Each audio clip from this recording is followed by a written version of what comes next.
Leitura e comentário do Crime e Castigo, de Dostoiévski. Nós estamos no capítulo de número 7 da primeira parte. Este capítulo é especialmente importante porque é nele que acontecerá o crime.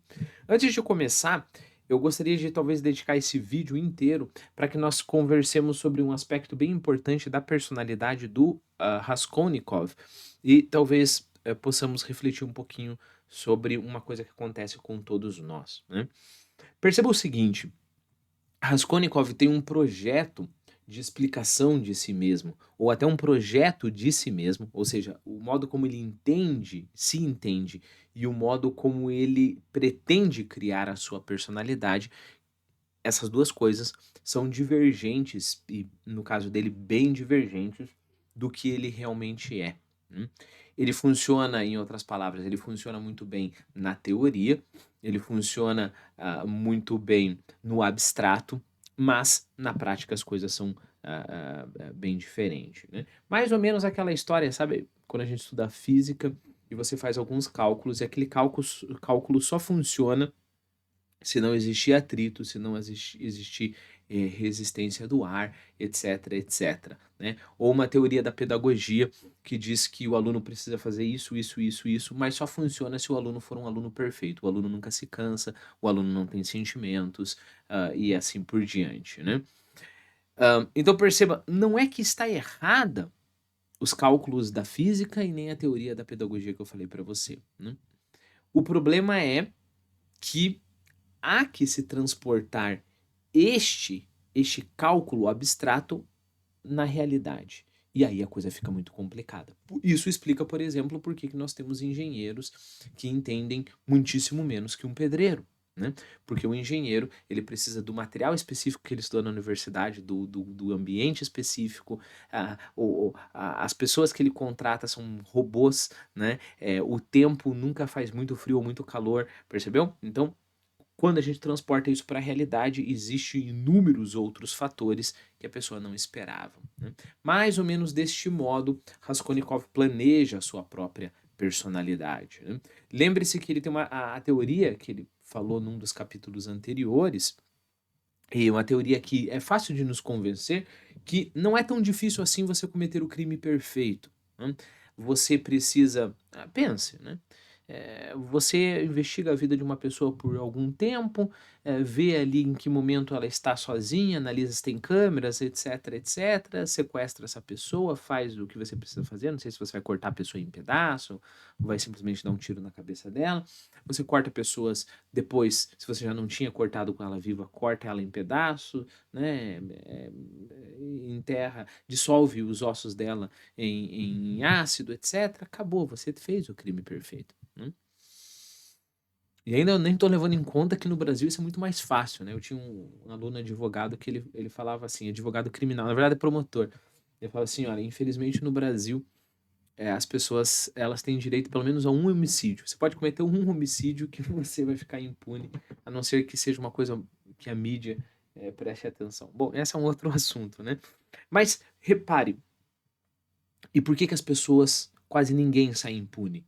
De acordo com a teoria de Raskolnikov, é porque a pessoa na hora ela acaba ficando nervosa e acaba entregando o jogo. Né? Ela faz erros crassos ali, erros mais básicos do que principiante, loucuras, por causa de um certo estado de ânimo, um certo estado de espírito que toma conta da pessoa quando a pessoa está fazendo um crime sério como é um homicídio. Repare, até aqui o diagnóstico de Raskolnikov é maravilhoso, é exatamente isso que acontece. O homicídio ele é uma coisa tão antinatural ao ser humano, isso não é construído socialmente, isso é o que nós somos. O homicídio é algo tão antinatural que é um impacto que nos causa, tanto na hora, a pessoa fica como que bêbada, né, de acordo com a teoria do Raskolnikov, como depois, é claro, né, a gente sabe pessoas que cometem crimes e depois nunca mais têm paz. Então, ele, como eu falei, a teoria, então os cálculos da física dele estão certos, a teoria da pedagogia dele está certa, né, fazendo as comparações. Só que ele acha, ele se julga Mas ele olhando para ele mesmo no quarto dele, isolado, com a porta fechada, ninguém olhando para ele pensa que aquele Raskolnikov que está, digamos assim, no vácuo, ele vai continuar sendo o mesmo Raskolnikov quando ele estiver, por exemplo, na frente da velha que ele tem que matar.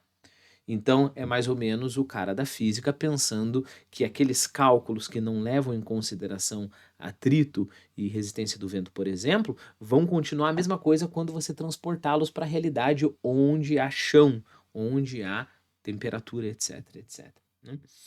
E por causa disso, essa grandíssima surpresa, este Raskolnikov, que seria extremamente frio, que seria extremamente calculista, que teria controle sobre os menores detalhes do que ele faria, na verdade, vai agindo como que um louco. Nós já vimos no capítulo anterior, no capítulo 6, em que ele estava se preparando aí para o crime. Era somente a sorte, ou o diabo, que, digamos assim, salvou os seus planos do crime. Né? Eu tenho uma frase aqui do Goethe, eh, não é bem o tema, mas reflete, toca o tema desse vídeo, né? O Goethe falou o seguinte, que o talento se aprimora na solidão, mas o caráter na agitação da vida. Né? Sobre o talento, bom, não é o assunto do vídeo.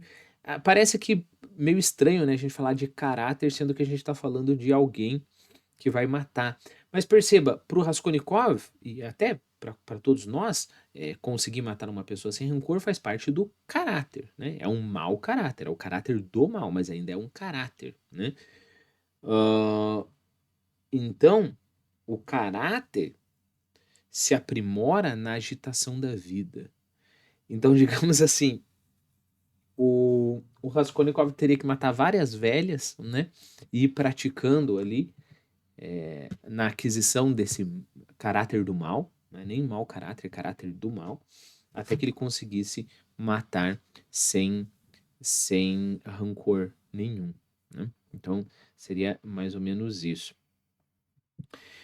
Isso que eu falei explica muito bem, por exemplo, eu vou ler somente o primeiro parágrafo deste capítulo 7. Como da outra vez, a porta se abriu numa fresta minúscula, e do escuro 2 olhos penetrantes e desconfiados se fixaram novamente nele. Neste ponto, Raskolnikov ficou desconcertado e ia cometendo um sério erro. E aí continua.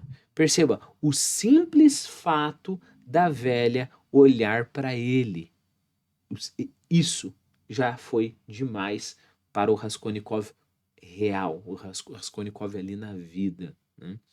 Não Raskolnikov construído no isolamento do seu quarto. Né? Bom, como que nós não podemos lembrar de pessoas na nossa volta, ou até nós mesmos, quando temos esse tipo de julgamento, né? Então, sei lá, ah, o cara olha para a festa ali de uma pessoa que gosta de festa, né? O cara faz um monte de bobeira, bebe, fala um monte de bobeira, e o cara pensa, nossa, quanta infantilidade. E aí você vai ver esse mesmo cara, se lhe fosse dado a oportunidade, seria pior do que o outro, né? Às vezes não é uma. As pessoas geralmente interpretam isso simplesmente como despeito, né? Então eu não posso estar na posição do cara que está lá na festa, né, cheio de mulherada, por exemplo, então eu vou falar que é ridículo estar naquela festa e, e para que eu, né, possa atacar a posição do outro e me sentir melhor comigo mesmo. Talvez, eu acredito que a maioria das vezes não é assim, não há esse nível de autoconhecimento. A pessoa não fala para ele mesmo, eu queria muito estar no lugar daquele cara, só que eu não posso estar no lugar daquele cara, então eu vou atacá-lo. Nem instintivamente isso às vezes é verdade.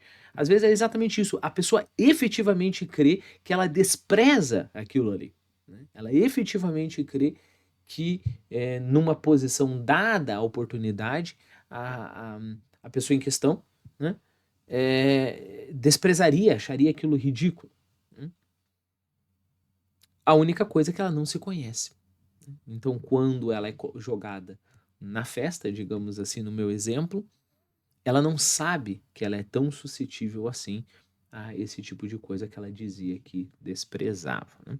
Então, vamos ter essa chave de interpretação para a gente ler este capítulo, é claro, todo o livro, mas essas diversas surpresas que Raskolnikov tem em relação a si